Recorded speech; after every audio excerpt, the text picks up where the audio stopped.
Hola chicos, súper bienvenidos a esta última sesión del curso. Siéntanse muy contentos, muy felices de haber llegado hasta aquí. La verdad es que ha sido un trayecto muy interesante el ver cada una de sus perspectivas, su forma de trabajo, el que hayan concluido o vayan a concluir, pues la verdad es de felicitarse porque no cualquiera y aparte más con la dinámica de que ya todos están trabajando, etcétera. Bien, pues esta sesión habla de la ciudad para las personas, como lo empezamos a tocar desde un punto de vista, eh, pues muy analítico, desde qué es ciudad hasta cómo se investiga la ciudad, ver las tradiciones de la ciudad. Justo en esas tradiciones ustedes se dieron cuenta que existe la de uso social, después ver la parte sostenible de la ciudad, el cambio climático y cómo influye en la misma hasta ahorita, ¿no? En realidad el curso tuvo esas dos vertientes, una en la parte analítica y dos, la parte bioclimática y sostenible. Pero vamos a concluir con esto porque sinceramente es algo que se nos ha olvidado de hacer ya cuando estamos en administración pública en algunos casos o en despachos o cuando ya estamos generando proyectos que tengan que ver con la ciudad. Muchas veces está regido por parámetros meramente económicos o desde una visión de especialista, pero no hacia las personas y por las personas. Y les voy a explicar un poquito a qué se refiere. Primero, entender que eh, la percepción de una persona en un espacio varía. No sé si alguno de ustedes al caminar en esta área podría sentir miedo, ¿no? En mi caso, posiblemente sí, posiblemente a cierta hora me daría quizás cierto miedo el caminar. Ahora más si no está iluminada, ahora más si es en un municipio con altos índices de delictivos, ahora más si, por ejemplo, se puede observar que viene una persona y más si esta persona está ocultando sus manos en los bolsillos. No sé, a ustedes a lo mejor sí, a lo mejor no. La percepción varía, pero imagínense, estos son espacios, áreas públicas, áreas que deberían de hacernos sentir seguros y no pasa eso. ¿Qué sucede? Que a veces la ciudad se convierte en un ambiente hostil, en un ambiente que no es para todos. Entonces, desde ahí quiero iniciar y quiero decirles que quizás el panorama cambia cuando pues es de día o cuando las calles están iluminadas o cuando las personas que vamos viendo mientras caminamos vienen con una familia, están niños, están a lo mejor un perrito, entonces ya se vuelven esos espacios que inicialmente los veíamos inseguros, hostiles, de miedo quizás, ahora ya se vuelven espacios caminables, transitables. Y esto lo hacen las personas, lo hace el vivir el espacio. Entonces, ¿cómo es que si las personas generan esos espacios y si son la voz de la ciudad, por qué es contenida? Hemos visto cómo a lo largo de la historia, pues muchos casos han mermado esta voz, han hecho callar esta voz. Y pues no debería de ser así, porque tenemos alguna bibliografía como Borja que menciona que las gentes, la misma gente construye la ciudad.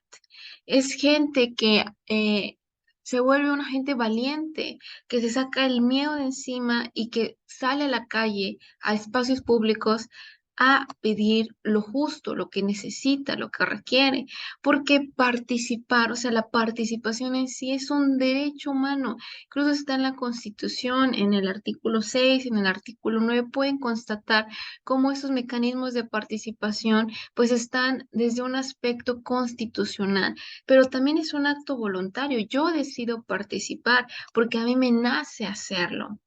Ahora tenemos esta definición del Banco Interamericano del Desarrollo 2004 que dice que la participación ciudadana es el conjunto de procesos que ejercen los ciudadanos para influir en la toma de decisiones que deben de tomar instancias de autoridad. O sea que no es que se queden con los brazos cruzados, al contrario, ¿no? Es avanzar, es preocuparme. Si yo no diseño, si yo no soy parte del diseño de mi ciudad, alguien más lo hará. Si, y si yo no lo hago, esta otra persona que lo va a hacer, posiblemente lo haga en contra mía, porque no conoce mis necesidades. Aquí les presento un libro que se llama Revolución Urbana y Derechos Ciudadanos de Borja, y él menciona que cuando se genera un acercamiento a un proyecto, pues ellos empiezan a investigar por semana las necesidades y problemáticas del lugar hasta que en una ocasión los vecinos tocan a su puerta y le dicen lo siguiente: si quieren conocer nuestros barrios, los podemos ayudar, y si pretenden hacer propuestas que respondan a nuestras necesidades, deben escucharnos. Deben escucharnos. Nosotros somos parte de esa respuesta que ustedes están buscando. Entonces, es justo esa dinámica desde la parte urbana, que no tenemos al arquitecto que lo sabe todo y conoce todo, sino que aquí se involucran diversos actores, diferentes especialistas y, por supuesto, la comunidad. Tenemos algunos casos de ejemplo como el Chantiolín, que habla justamente de eh, pues de ocupas, de jóvenes que decidieron utilizar un espacio abandonado como un centro de arte.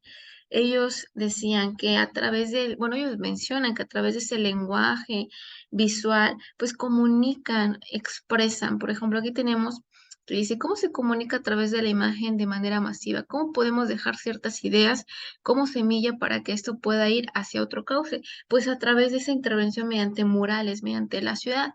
Lamentablemente, bueno, ya después hubo ahí una situación y ya dejaron de implementar pues estas dinámicas en este edificio. No ubico ahora el contexto actual, sin embargo, al menos en el 2016, cuando se hizo esta entrevista a ellos, pues ellos tenían este panorama, ¿no? Bueno, tengo estas ideas artísticas, este lenguaje, está esta edificación deshabitada, desocupada, pues vamos a hacerla un punto de reunión, un centro artístico, y intervengamos el espacio. Entonces, fíjense lo que colocan aquí en esto que ya les colocaron, pues este tipo de estructura para que no pudieran pasar. Dicen: el espacio es de quienes lo trabajan. Wow, ¿no? Qué interesante. Qué interesante. O sea, el espacio público es de quien los trabaja, porque claro, ¿no? Ellos intervinieron en ese espacio, lo habilitaron. Entonces es apropiación. Bien, pues tenemos aquí igual otro ejemplo que se menciona en un estudio que realiza Álvarez, perdón, ahí se me fue una C.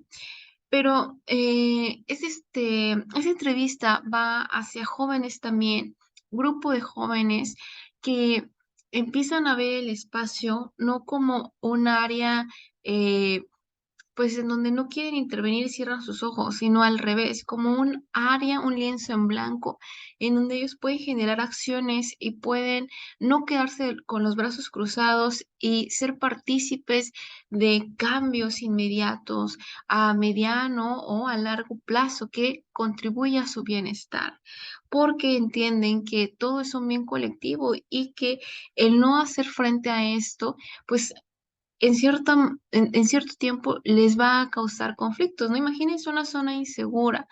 Pues eh, existen grupos que al ver este tipo de zonas, pues deciden generar estrategias mediante talleres, mediante algunas dinámicas sociales, como incluso el canto, la música, para que esos lugares que eran implementados o utilizados para drogarse o para violentar, pues ahora son utilizados como lugares de deportes o recreativos. Y es que ellos dicen lo siguiente: son cosas chiquitas, no acaban con la pobreza, no nos sacan del subdesarrollo, no socializan los medios de producción y de cambio, no expropian las cuevas de Alibaba, pero desencadena la alegría de hacer y la traduzcan en actos, y al fin y al cabo actuar sobre la realidad y cambiarla, aunque sea un poquito, es la única manera de probar que la realidad es transformable. Y eso es lo que se busca, estos actores como barrio activo, que es justamente lo que les comentaba, ¿no? El hacer intervención en el espacio y actuar. Ellos decían, y sí, era de miedo, no sabíamos cómo actuar en ese momento, intensa violencia contra los jóvenes en el barrio, entonces decidimos hacer un proyecto que reuniera a los jóvenes, pero que además de reunirlos les diera elementos para prevenir esa situación. Y surgió un proyecto, vean cómo a partir de esa unión, de esa organización y de ese querer intervenir, pues generan proyectos. Este proyecto se llamó Caravanas Culturales para ir y tomar un barrio, una calle y empezar a rapear, ojo, la música, con el mensaje de protección, de cuidarnos, de empezar a conocer los derechos humanos de las personas. Y es así como nace el proyecto, ¿no? Vivir el espacio, fomentar valores. Y es justo eso, ¿no? El participar. Pero ahora, ¿qué pasa cuando se diseña proyectos? Pues que a veces, y eso en algunos casos muy pocos, por cierto, se pide una consulta a la ciudadanía, pero en otros ni siquiera eso. Ahora, cuando se consulta, a veces solamente es para validar algo que ya está hecho, entonces se queda en estas pequeñas fases. Se busca saber la opinión de los vecinos, pero no necesariamente para que decidan. Y no es de que se escuche realmente sus necesidades, sus problemas, para que se intervengan en el diseño, sino solamente es una especie de validación y esa es como esa escalerita, ¿no? En donde se genera ese control ciudadano, pero no realmente una participación.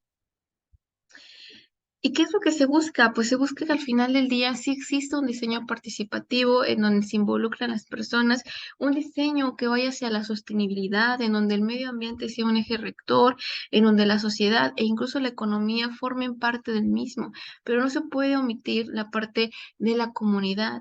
¿Cómo es esto? Pues primero una aproximación al problema mediante el análisis del mismo, el diagnóstico, el estudio del clima, un mapa de actores, etcétera, ¿no? Generar una investigación mediante información útil, generación de ideas de diseño y es justo donde empezamos desde el punto uno, ¿no? Desde la consulta de la comunidad para identificar el problema, todo ese proceso, incluso hasta el diseño, es donde la comunidad puede estar participando y hacer la parte es un rollo, ¿no? Es complicado porque a veces no existen mecanismos de participación viables o incluso a veces el mismo gobierno pues necesita generar los proyectos muy rápido y no hay tiempo.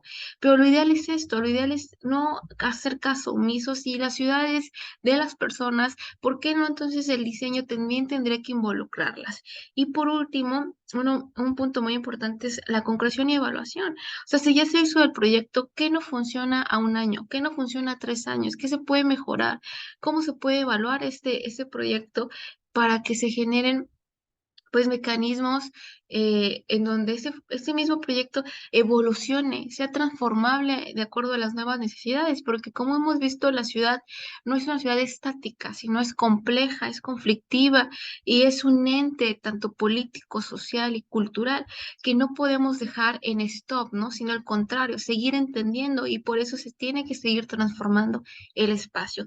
¿Qué técnicas se pueden implementar? Pues desde esquemas, desde maquetas, desde juegos de roles, es bien interesante, ¿no? Que imagínense que le pegamos a un niño que se imagine ser policía, ¿no? ¿Y qué necesitaría un policía? Ahora un policía que se imagine ser ama de casa, ¿y qué necesitaría una ama de casa, una mujer? Y así, entonces empezamos a ver la ciudad desde diferentes posturas. Por último, montaje de imágenes. Entonces, pues aquí les traigo igual una imagen que me pareció muy interesante que es un proyecto en donde se involucró a la ciudadanía, específicamente a los niños, para hacer ciudad. Y qué interesante es preguntarle a los diferentes tipos de actores, a niños, a jóvenes, a adultos mayores, qué necesitan, cómo diseñarían esa ciudad, cuáles son esas problemáticas que ven, qué les gustaría tener. Y es justamente a través de mecanismos de participación y este diseño participativo es como podemos entender diferentes maneras de ver la ciudad, ¿no? En un diagnóstico eh, del que tuvimos, pues tuvimos noción. Recuerdo que La resbaladilla, pues, tenía una pendiente muy drástica, tanto así que incluso pensábamos que lo ideal era quitarla, aparte de que era de concreto y, pues, podía causar una serie de problemáticas, incluso dañar a los niños o, accidentes. Pero cuando se hizo todo este acercamiento con la población, se percataron de que, esta escalera, pues, era una escalera icónica, que las mamás habían estado ahí, los papás, incluso algunos abuelos, que el hecho de que fuera de concreto era algo muy interesante porque a la población la hacía sentir segura y los niños jugaban con esa resbaladilla, perdón, les gustaba muchísimo ese tipo de resbaladilla, aunque estuviera con esa pendiente, aunque fuera de concreto, pues no importaba, era un icono, entonces eso no te podrías dar cuenta si solamente lo veías desde la parte de los ojos de especialista, ¿no? Ahora, el que imagínate que tuviera una plaza cívica ese parque, y tú dirías, bueno, ¿cómo una plaza cívica en un jardín vecinal? Hay que quitarla. No, no, no, pero tiene una historia, y esa historia se remota a los bisabuelos que pidieron ahí una plaza cívica o a los abuelos. Entonces ya marcamos ahí un aspecto cultural, y eso no lo sabremos si no escuchamos la comunidad, y al final del día, quienes habitan esas zonas son estas personas, son la comunidad. Entonces, para concluir, deberemos de crear un diseño para todos, por todos, con todos o con la mayoría, ¿no? En donde podamos participar. Si tú participas, si tú te ves involucrado en esos procesos, los cuidas más. Incluso hay estudios que arrojan que la misma participación hace que el mantenimiento sea menor, o sea, que se cuide más esos espacios públicos, cubran las necesidades, exista una mayor apropiación de los mismos. Y bien, pues es así como concluimos. Esta es la bibliografía, Álvarez, Borja, Clemente, de algunos textos que se utilizaron. Y pues gracias por su atención, chicos. Resuelva la actividad.